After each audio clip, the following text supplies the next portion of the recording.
What's up, everyone? It's me again, and today we have a special episode. This is not a live stream.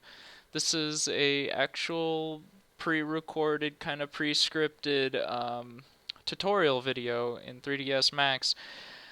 Today we're going to learn how to use the spacing tool in order to create ribbing on a coach car. This was something I've been racking my brain at all day long. I've been asking people questions, I've been posting on forums, and I had one guy vaguely post something that was like interesting to me. And I said to myself, I don't get it. I don't know what he means by spacing tool. And I'm in the middle of IHOP trying to figure this out too, by the way. And I just said, you know what, I'm gonna eat my food, worry about it when I get home. So I get home and I start digging more into this, and this dude had the answer. He had the answer. So I thought, for those of you who might be racking your brain at this, hopefully this can help you. So without further ado, let's get started. So we're gonna open up 3ds Max. It's pretty great. Apparently, I get comments from people that I use all four viewports. That's true. I mean, like sometimes I'll maximize them depending on the views that I need, but they get the job done. So here's what we're gonna do.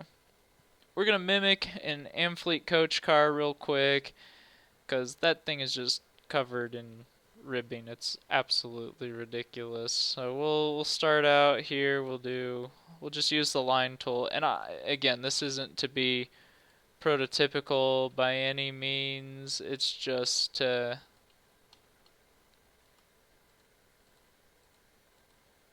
be a general kind of representation. Okay, so that's a decent Amfleet coach. What do you guys think? We'll do a quick edit here.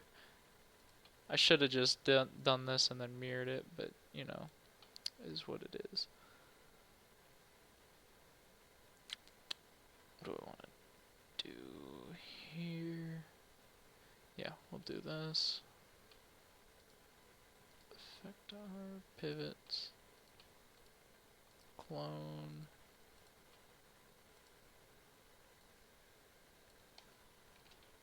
Gotta turn our snaps on.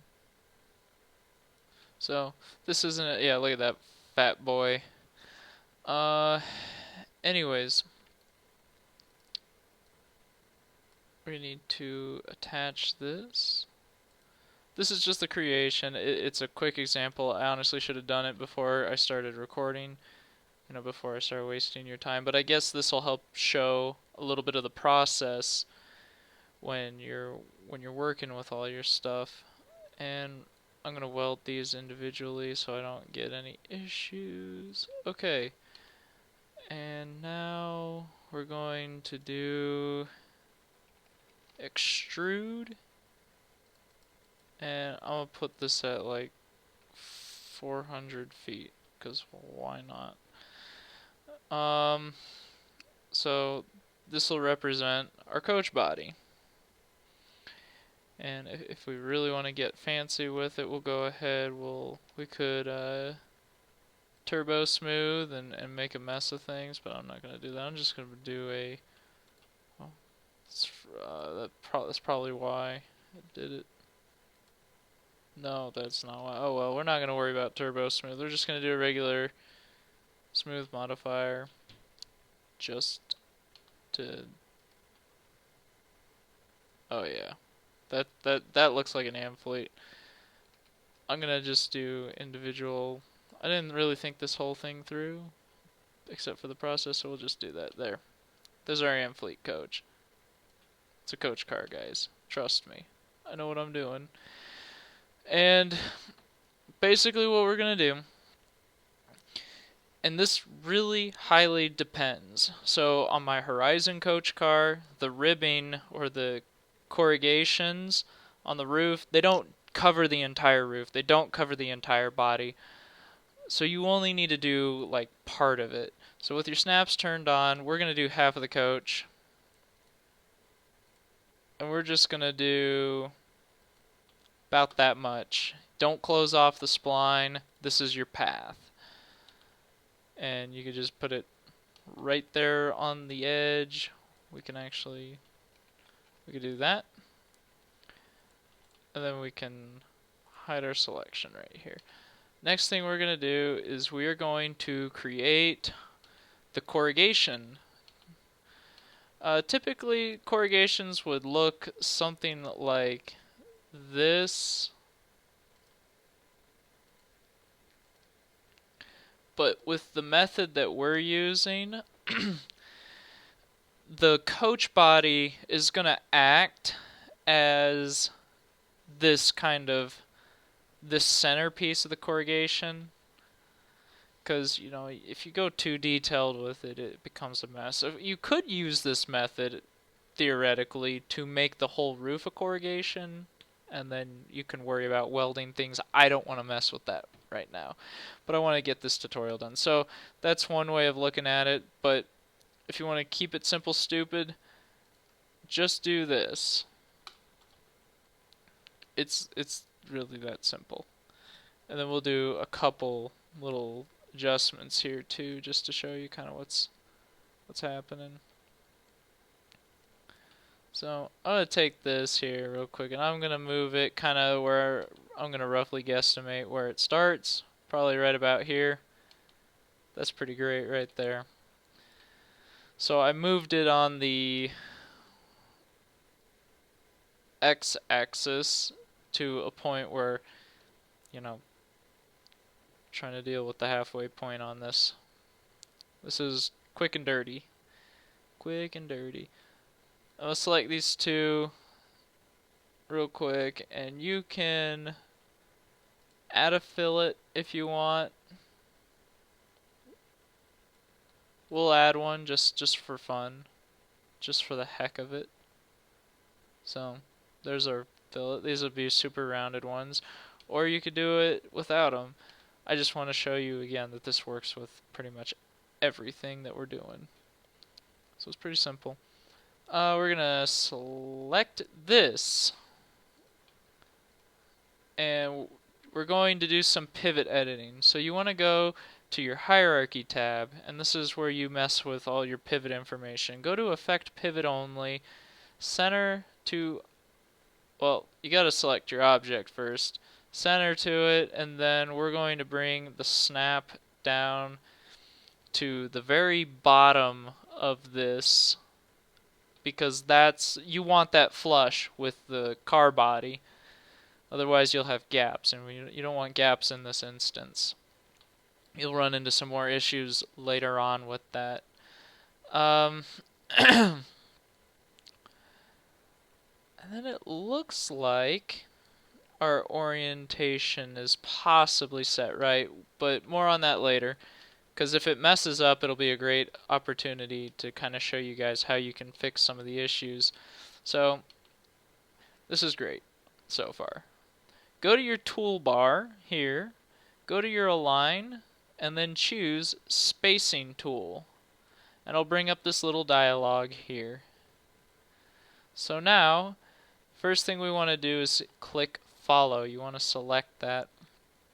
And then next, you can select your spacing if you want, free center, and then you can choose like how far you want these spaced.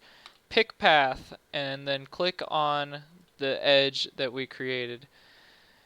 And you're going to see some issues already arising. It doesn't look quite right. Go to your edges, or go to this button right here, click edges, and it's already doing what I thought it was going to do, so I'm going to show you how to fix it.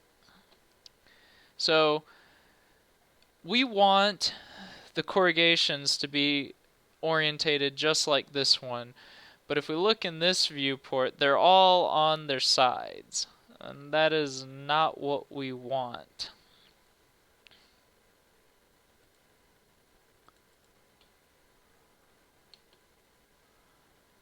So, and I'm just gonna add some spacing in between them here. Get them going right about right there. Looks pretty good.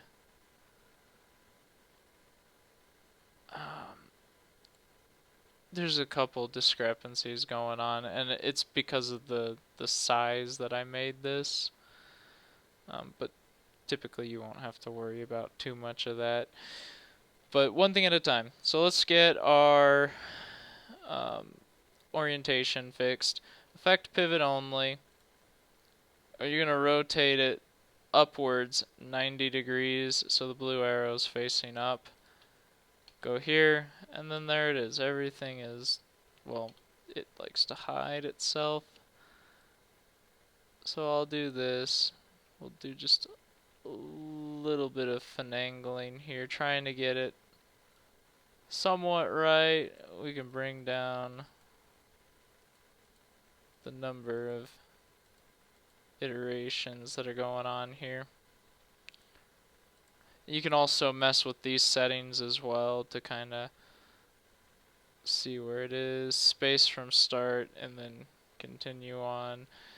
Again, your coach car is probably going to look a lot smoother than this, and this isn't going to be an issue to you. But, you know, and then also I sized these probably really, really badly.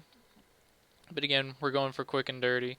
So here we are. Apply that. And again, keep in mind, quick and dirty. That's the name of the game. We're going to go ahead, select all of these. And I mean, you can also manually edit some of these too. Oh, geez, what did we do? What did we do? We didn't do anything. Okay, we're good. So, we're going to select all these edges, come up here, and apply the extrude modifier. 300 feet's fine. Alright.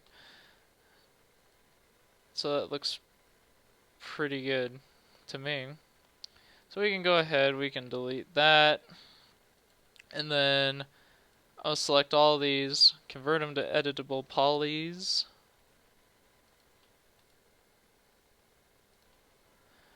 And then we're going to start attaching them together because essentially everything is going to be the same. Mapping them is going to be fun, but you could simply, I don't know what you would do.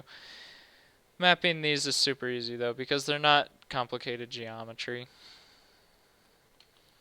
But the point of this video is to get you to this point where you have your ribbing.